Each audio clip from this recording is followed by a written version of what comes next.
the 10th round of the historic Formula Ford Championship, coming from Croft, with the races this weekend sponsored by Mark 8 Motorsport, the family-run team from Derek and James Buckton.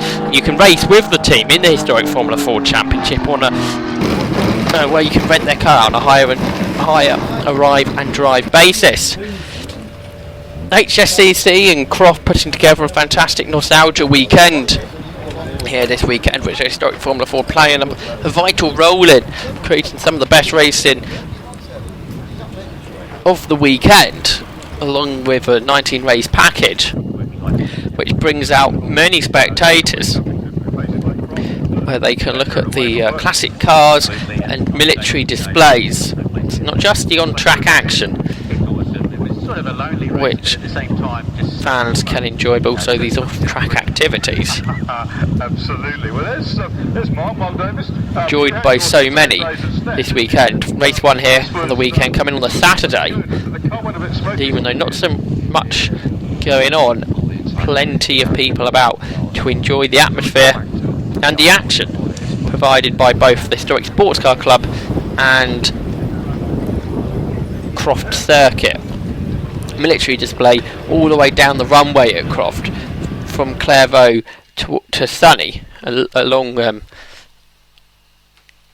display of military vehicles indeed. On the Friday night, the HSCC put on a French evening, which all the historic Formula Ford gang took part in.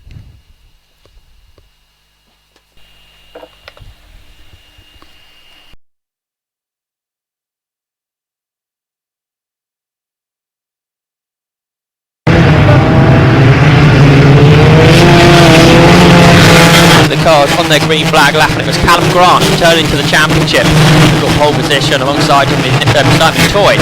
Well up in the championship, here we look at a good result for the championship leader. Richard Mitchell has got a big lead coming to Croft. He's third on the grid with James Buckton alongside him, another of the front runners in the championship. James Hadfield and John O'Bain row free with Robert Wainwright, double winner at Snetterton, down in 7th on the grid with Danny Stanzel alongside him. Mark Shaw returning to the championship, former Caterham Formula 3 and 3000 driver. Fergie Kaviri alongside, and lights go out and we go racing, and it's Grant and Toyne then with even starts. Perhaps Toyne slightly better getting alongside Grant as they go down towards Clairvaux for the first time. Grant's going to be ahead with Richard Mitchell there in third, Buckton fourth, but it's not. But Robert Wainwright, a great start from Wainwright. He's up to fifth. He's gained 2 places. He's passed both Hadfield and Baines. There's one of the cars that have gone through the gravel trap there. Should be able to get back out. That's always the word you. They go through the chicane and on to the straight towards Tower for the first time. One of the best overtaking opportunities in slipstream down the straight, and that is what Richard Mitchell is doing. He pulls out of the toe. He goes alongside Simon Toyne for second place. Toyne's on the inside, Mitchell on the outside. Neil Fowler Motorsport versus Speed Sport here. And at the moment it's Neil Fowler Motorsport that head the way in second place. But it's the Nigel Grant Motorsport car of Callum that leads the way as they go through the Jim Clark S's. This top 3 staying in that order for the moment. Down towards Sunny in, then nose to tail for second place. Through the kink at Barcroft there. Here goes Robert Wainwright. He's up to third. He's overtook 4 cars on this lap. He's flying.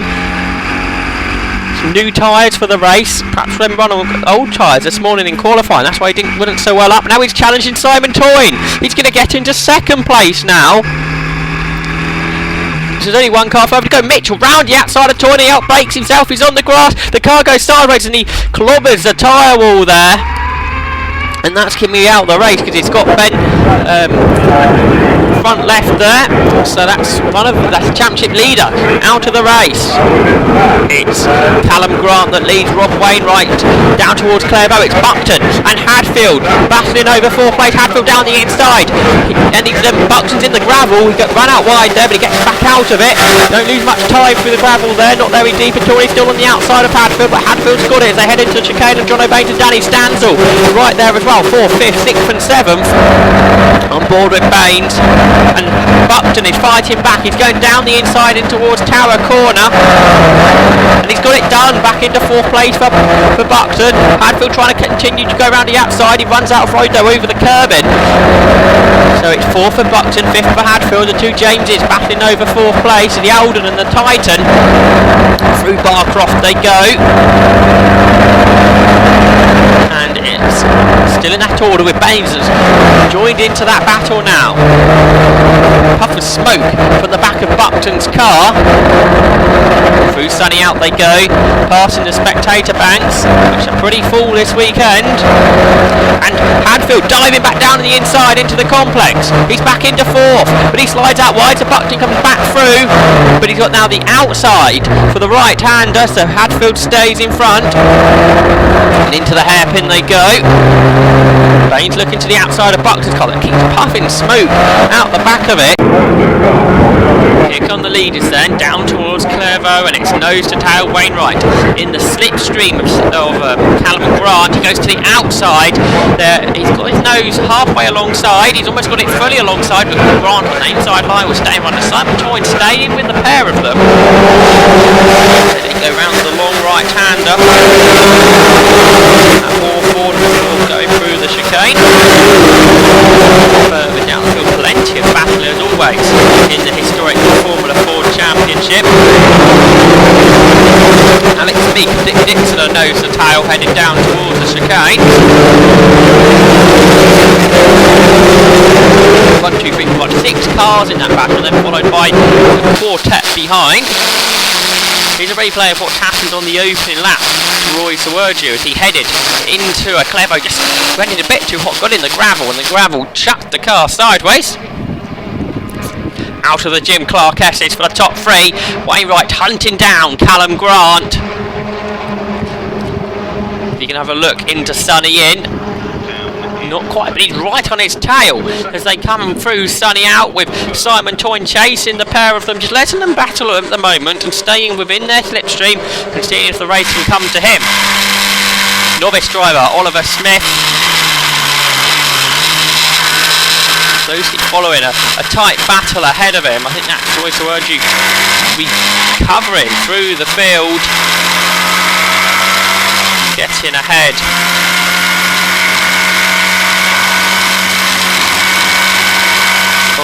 One of his competitors. Smith trying to get involved in that as well. It's Michael Wales who slides out a bit wide. Smith looks to the inside, couldn't do anything about it though. The battle will continue. Here comes Grant, Wainwright and Toyne continuing that order as they have done ever since the beginning of lap 2. Grant, Wainwright, Toyne and then Hadfield pushing on. Look how hard he's pushing. He's flinging the car sideways. And Buxton and Baines, or Danny Stansel in 7th, and Percy Kaviri, Mark Jones and Kevin Stansel all together. There's Jones then in the second of the Speed Sport cars. Kevin Stansel runs himself. They're in the top 10 with his son Danny a few places further up. Andrew Mansell, Roger Arnold, and there's the recovering Roy Sergio going well. He's looking to the outside of Arnold through the chicane. That's not on though. What about the run down towards Tower? Arnold placing his car in the middle of the circuit, then drifts out to the right hand side before coming back to the left hand side of the track on the racing line there. But Sergio dives down the inside into Tower Bend and goes through. He gains the place. Kevin Stansel through Croft, and then they're side by side ahead. That's Mark Shaw gaining a place. He goes ahead of Percy Kaviri, and now Stansel trying to follow him through the second part of Sunny, but he can't get it done. Staying ahead then is Kaviri for the moment. Now can Mark Shaw pull away from the pair of them in his first race historic Formula Ford for quite some time. Most latterly being racing in Caterham Superlights and being a race winner in that. Grant still leads. Also racing historic Formula Ford 2000 this weekend. He's contending for that championship. Yeah, just looking at race victories. Mark Jones is still under pressure. I'm sure even he's still under pressure. from Perty Kaviri. A bit further back, there's a battle between Roland Svensson and Nick Pansini. They're turning through the chicane now. Had a quick trip through the gravel. Here's Mike Wales just ahead of John Slack and 22 car, the Coldwell of Anthony Jaffa. On board with Dixon, Dick Dixon then in the Lotus, waving through Championship coordinator Andrew Mansell.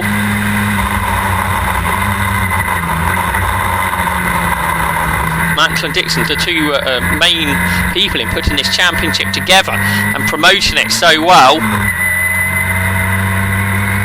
enabling for these 30 plus car grids at pretty much every race meeting. There were reserves heading into Croft. Luckily for some of the competitors, there were a couple of them had to pull out prior to the race meeting. You've got 32 cars here, you can't get any more single-seaters to race at Croft, as Dixon gets right underneath Mansell now through Sonny in. He was quicker through there, was Dick Dixon in the Lotus. But the Merlin, one of the older Merlins, Andrew Mansell, staying ahead, heading into the complex, he's defending. Meanwhile in the inset you can see Mike Wales also heading down towards the complex. Remember, he's battling to potentially losing out there to Jaffa in the Coldwell. There's Kevin Stansel though heading through Hawthorns, chasing Kaviri. And then the Svensson and Pansini battle. Can't lose it on them. Here comes Mansell and Dixon in the battle we've just been watching. They turn their way through Hawthorn now, the long right-hander. And they turn through the chicane. Far right left.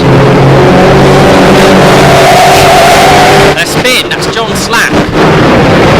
He didn't though fully rotate, so we'll be able to rejoin the track fairly quickly without losing too much time. Gets out just ahead of another competitor.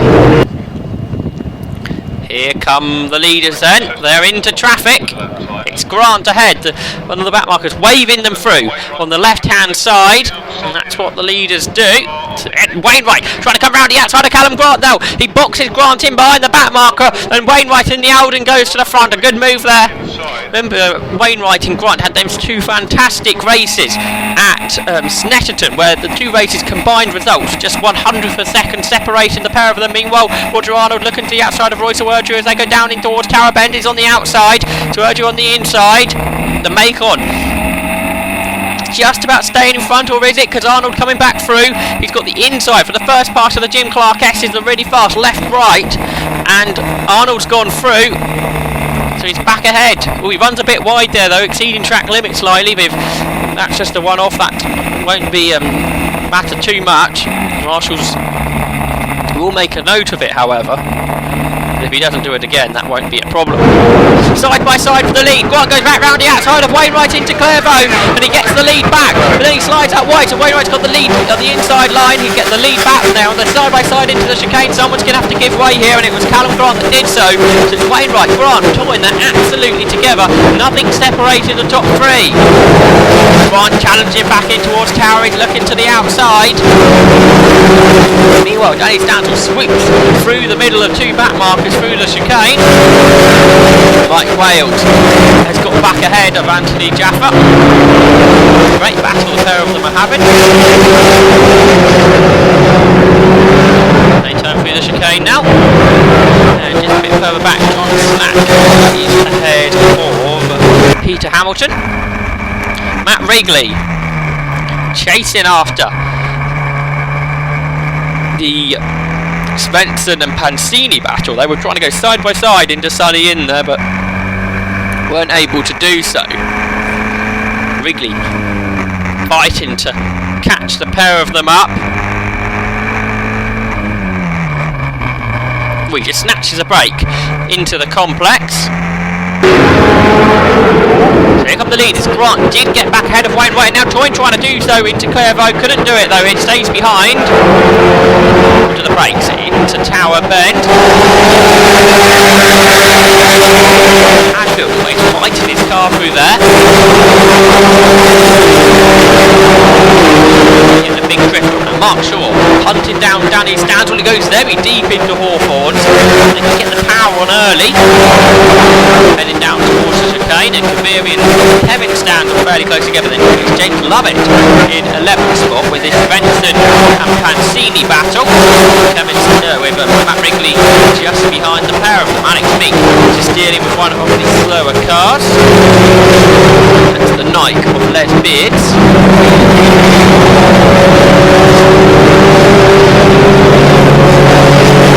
Wales and Jaffa still together.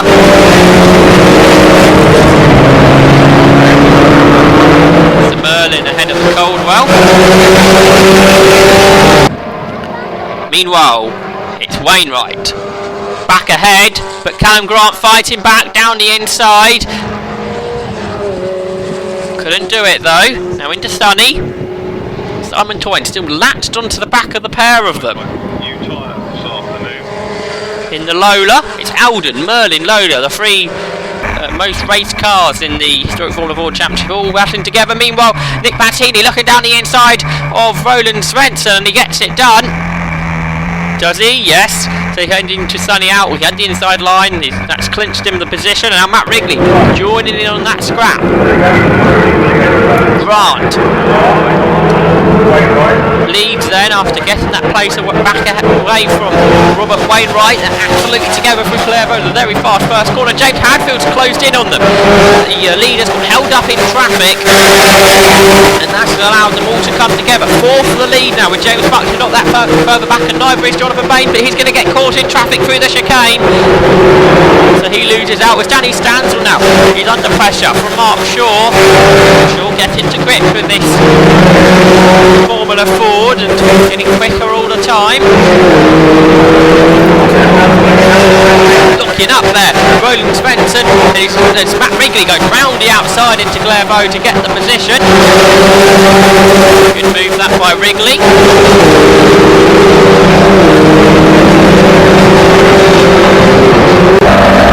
Here's Baines then, he's on the tail of James Buckton now. 5th and 6th this is. And here comes Baines down the inside, but can't do it as they turn through Croft into Sunny. Again, this puffing of smoke throughout the races from the rear of the Alden of James Buckton. It doesn't seem to be hurting his performance, going well inside the top 5.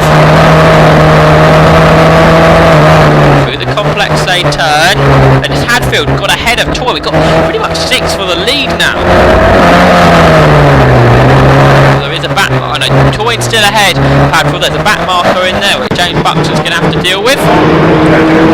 So the leaders then down towards Clairvaux. It's 4 for the lead, with Grant attacking Wainwright round the outside. This was a very brave move there from Grant. Couldn't do it though. It's Wainwright staying ahead in the Alden, the Merlin, then the Lola, then the Titan. 4 different types of Formula Ford 1600 in the top 4 places. Grant now trying to get him alongside Robert Wainwright as they go down towards Tower Bend in this excellent battle between them. Danny Stansel and Mark Shaw now getting together nicely to do a similar type of thing.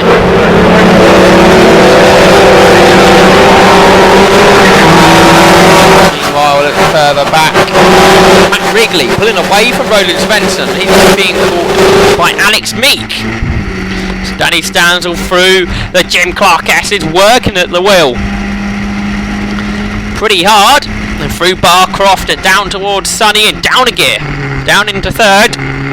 There's even room on the inside because through has gone the Merlin of Mark Shaw.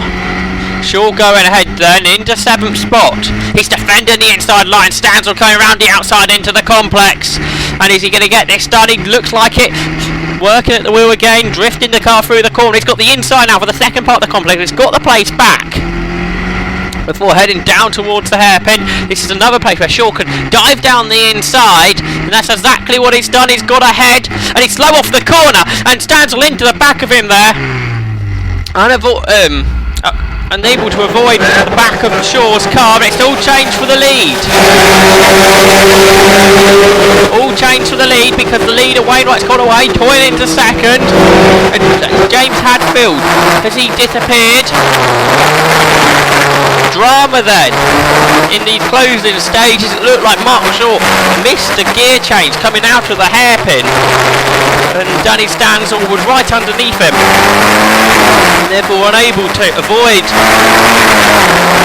the slowing of Shaw's car, and the car was on full accelerator. Looked like it burst the radiator. Then for the lead, James Hadfield has pitted. He's got a broken front nose, presumably from contact with Callum Grant, and that's why Grant's down to third. And up to second comes Simon Toyne, but Grant was trying to fight his way back through. We're on board with Alex Mead. So much to take in there in a period of time. Even to explain it all out and see what happens. So here's the leader then, it's Robert Wainwright. A big lead. Callum Grant did get back to second, and Simon Toyne's under pressure from James Buckton. So it's Buckton challenging Toyne into the chicane. There could well be a change for third before the end. Buckton would go really well here, because remember he was a good margin behind the leaders. And it's Mark Shaw in a lowly 6th place. Then a Percy Kaviri and Kevin Stansel now into the top 8. Real shame though for James Hadfield and Danny Stansel. They were both having a great race. We didn't see what happened to Hadfield. Stansel's incident very unfortunate, very unlucky for him. And he was going so well as well up until that point, and they have to come through the field tomorrow. But it's a race win for Robert Wainwright. Callum Grant closed him in on that final lap. And third, it's a dead heat. Buckton and Toyne were side by side across the line, and MST timing declaring it was 1,000th of a second in favour of James Buckton, so he wasn't on the podium position all race, but got it right at the flag. So there's confirmation of a 1 second race win for Robert Wainwright, but fastest lap driver Callum Grant finished second, with James Buckton in third. 2 Aldens on the podium, with Simon Toyne then in fourth. Jonathan Baines had, well, he was challenging Buckton at one stage, wasn't he? But he finished fifth. Mark Shaw coming through the field throughout the race. Percy Kaviri got 7th, with Kevin Stansel, James Lovett and Nick Pancini in the top 10.